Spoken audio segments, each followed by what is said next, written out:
I can't speak for the panel, but I think that my general criticism of Cambridge sometimes is that equality, diversity and inclusion is something that I sign up to, and I think most reasonable people sign up to. You then get EDI policies, which may or may not be the right things. And I think sometimes EDI policies can become ossified, they can become too hard line, they can affect appointments processes. And I take, for instance, if you look at something like university admissions, my view is that what you should have is a really good admissions policy. It should be informed by EDI. It shouldn't be driven completely by EDI. Let's pick up on this story, though, because, of course, we know that Jason Arday has resigned from his position today. He said he no longer wished to live under a constant spotlight. It comes hours after Cambridge announced it was launching an investigation into Arday, and also Jesus College, his college, were going to launch their own process too, they announced. It's been revealed as well tonight that the former professor repeatedly claimed he was the author of a book called Being Young, Black and Male, Challenging the Dominant Discourse. However, the book never saw the light of day. It was abandoned by the publisher several years ago. This, of course, adds to the string of revelations and accusations aimed at the professor, initially accused of plagiarising his PhD thesis.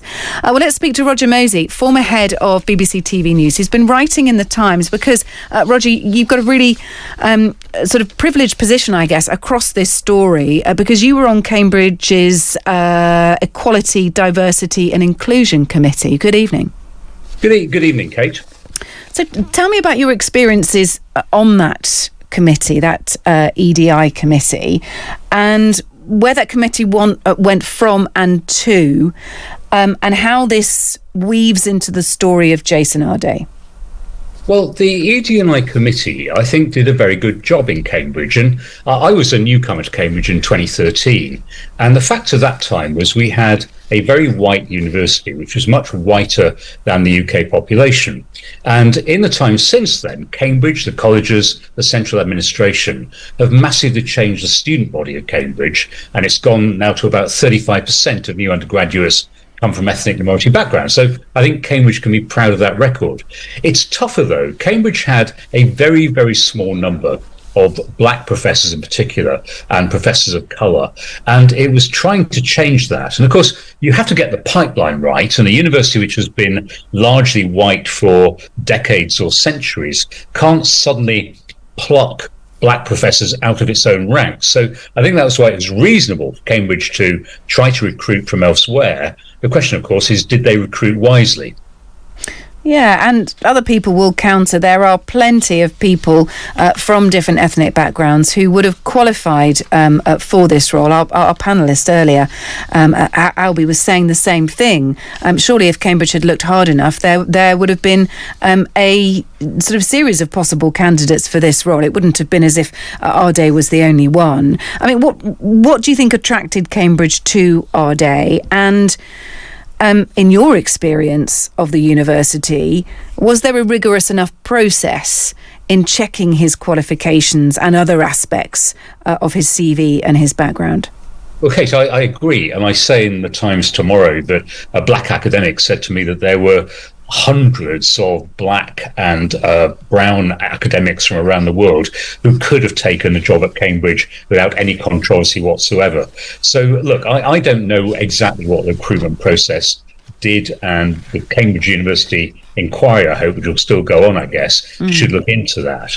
I think, though, that what seems unusual in this case is that Jason Arday came from a difficult background, and I think anyone could feel a natural human sympathy with him. He's had a tough life, but he didn't have the standard qualifications you'd expect of a Cambridge professor of first-class degrees and multiple degrees and doctorates at top universities.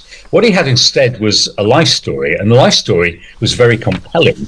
And the life story may well be something that mitigates a lack of absolute top-level academic experience. The problem is when the life story starts to unravel, and that seems to be what's happened here. So, I mean, are you saying that Cambridge may have been drawn by his life story more than his academic qualifications? I can't speak for the panel, but I think that my general criticism of Cambridge sometimes is that equality, diversity, and inclusion is something that I sign up to, and I think most reasonable people sign up to. You then get EDI policies, which may or may not be the right things. And I think sometimes EDI policies can become ossified, they can become too hard line, they can affect appointments processes. And I take, for instance, if you look at something like university admissions, my view is that what you should have is a really good admissions policy. It should be informed by EDI. It shouldn't be driven completely by EDI. I think with an appointments process, you have to choose objectively the very best person that you can. And I think Cambridge needs to look at, did that happen in this case? And I'm not going to make a judgment, but that's the question. You have mentioned the most recent admission statistics that show that 35% of new undergraduates come from ethnic minorities. I think to anyone inexperienced of what the percentage should be, that feels high when you compare it to the population overall, and then we must reference really the population at university. Is that a sort of higher figure? I mean, it's a very admirable figure, but is that then weighted towards undergraduates that come from ethnic minorities? Is that in excess of the average, I suppose? You raise a very good question. And I'm not an absolute specialist in admissions, but let me give you my understanding. Yes, it looks high in the sense that I think the UK population is something like 82% white. So to have 35% ethnic minority intake of students looks high. But there are two mitigating factors. One is the younger population is more diverse than the older population. So younger people are more diverse. The second thing, which is both an opportunity and a problem for Cambridge, is that London has got really good schools now. And London is very diverse. And London's excellent schools like Brampton Manor and Newham Academy and Harris Westminster are now sending a lot of people to Cambridge. So there is a bit of a London effect going on there as well. So Cambridge is actually less diverse than a London intake would suggest, and more diverse. And if you look at places like Newcastle or Plymouth. Yeah, so there's not enough, and well, I mean, there is that, isn't there? People from ethnic minorities, but in the past, Cambridge has desperately tried to address the lack of kids from working class backgrounds or from underprivileged areas up in the northeast or the north. So I've got a good friend from Rochdale who went to Cambridge, and she was one of so few. She had an awful experience actually. She didn't like it at all, and there was a real drive to get more kids from sort of working class backgrounds or areas that weren't so affluent in. Is that still the case now, or could we argue that actually there is more weighting now to undergraduates from ethnic minorities as opposed to undergraduates from working class backgrounds or underprivileged areas? And I appreciate that there's some intersectionality there.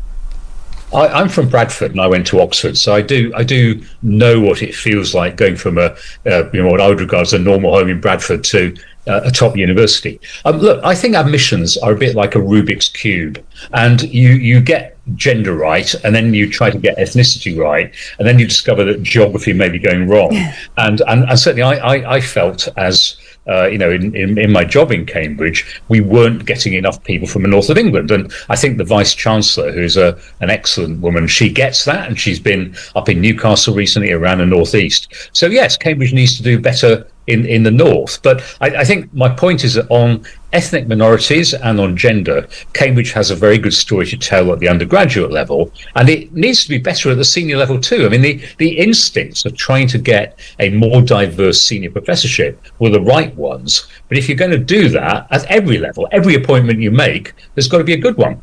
Yeah, we've got Andy Burnham, of course, flying the flag for going to Cambridge and taking English literature from the northern contingent. I mean, out of curiosity, there was a lot of criticism a couple of years ago about extra weighting given to kids from state schools. That was also something. I mean, Cambridge, despite being kind of terrible in the past at perhaps not having enough diversity, they then sometimes get themselves into trouble, as we've seen, about trying to correct the record.